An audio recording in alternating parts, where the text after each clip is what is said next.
Olá, gente. Estamos aqui de frente com o Morro do Chapéu. Já está escurecendo aqui já. Mas o objetivo de eu estar mostrando ele aqui é que eu quero contar a história da origem do nome dele, tá? Por que que ele tem esse nome? Tem duas versões conhecidas. Uma é porque ele tem um formato de um chapéu. Naturalmente você olha para ele, ele parece um chapéu. Mas tem uma outra história que eu acho bem interessante, que eu vou contar para vocês, né? Aqui Elias Ferreira Barros foi o rapaz ou a pessoa que descobriu, vamos dizer, que iniciou a colonização de Carolina. Foi ele que fez as primeiras casas. Ele era uma das pessoas que era designado para encontrar novas terras para criação de gado, já que no norte era a cana-de-açúcar que predominava, né? Então, Elias Ferreira Barros, ele tinha duas fazendas aqui no rio Manuel Alves Grande, que é um divisor também do estado do Maranhão com o estado do Tocantins. Então ele tinha duas fazendas lá. E ele estava na fazenda de cima, e naquela época tinha muitos índios aqui, né? Da nação Tibiras. E eles ficaram revoltados com a presença do homem branco aqui. Pegando a terra deles para criar gado. E eles invadiram uma das fazendas do Elias Ferreira Barros e matou todo mundo.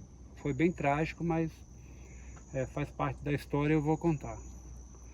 Então Elias Ferreira Barros se escondeu por um período, mas depois ele juntou um grupo de jagunço, de outras pessoas que moravam perto dele, e eles seguiram a trilha dos índios. Naquele tempo existia briga entre eles, né? Índio matava branco, branco matava índio, mas quem se dava mais eram os índios. Tá? Então eles, saindo de Manuel Alves Grande, o rio Manuel Alves Grande, eles vieram sentido para cá, sentido Carolina. E de longe eles avistaram o Morro do Chapéu. Tá? E viu uma formação bem isolada, exuberante no meio do cerrado. Aí eles, né, nesse percurso até chegar ao Morro do Chapéu, eles chegaram num riacho e lá eles identificaram um cavalo morto. E esse cavalo morto, ele chegando próximo, ele identificou que era dos cavalos da fazenda dele, pelo ferro que tinha, né? Então hoje ainda existe esse rio lá, depois do Morro do Chapéu, que se chama Cavalo Morto. Tá? Então eles aproximando do Morro do Chapéu, Elias Ferreira Barros designou duas pessoas para subir no Morro do Chapéu para ver lá de cima se conseguia visualizar algum índio, ou alguma aldeia, tá? Ou alguma coisa que pudesse ser interessante para ele. Então essas duas pessoas subiram, tá? E quando desceram, eles falaram que tinha visto um grande lago para a direita, sentido oeste. Eles, a princípio eles pensavam que era um grande lago, mas na realidade era o rio Tocantins. Tá? E quando os dois chegaram embaixo, um dos dois esqueceu o chapéu. Não, então esqueci meu chapéu.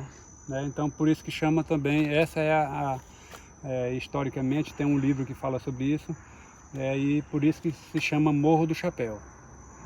Tá? Mas eu vou continuar mais a história um pouquinho, né, porque eles chegaram a perceber que os índios foram no sentido do rio Tocantins, já que eles tinham visto esse grande lago, e eles seguiram a trilha, né, os resquícios de alguma trilha que tinha, né, até chegar no rio Tocantins. Tá? Então essa é a história do Morro do Chapéu, né? Por que o nome Morro do Chapéu? Já falei da lenda, mas lá é um atrativo turístico hoje também, tá? As pessoas sobem lá. Lá existe, né, uma trilha que dá mais ou menos 3 quilômetros, ida e volta, né? Você gasta mais ou menos 40 minutos a 1h20 subindo. Aí depois você vai para a ponta do lado direito, onde você vai visualizar o rio Tocantins. E dá de ir também para o outro lado, também, que você visualiza já formações dentro do Parque Nacional da Chapada das Mesas. Tá? Ele fica próximo de Carolina, né? Carolina você consegue visualizar o Morro do Chapéu. É uma trilha que ela é difícil, né? Ela não é para todo mundo, ela é uma escalaminhada. O grau de dificuldade dela não é fácil, mas a vista vale a pena, é muito bonito. Então eu convido também você a visitar o Morro do Chapéu, aqui na Chapada das Mesas.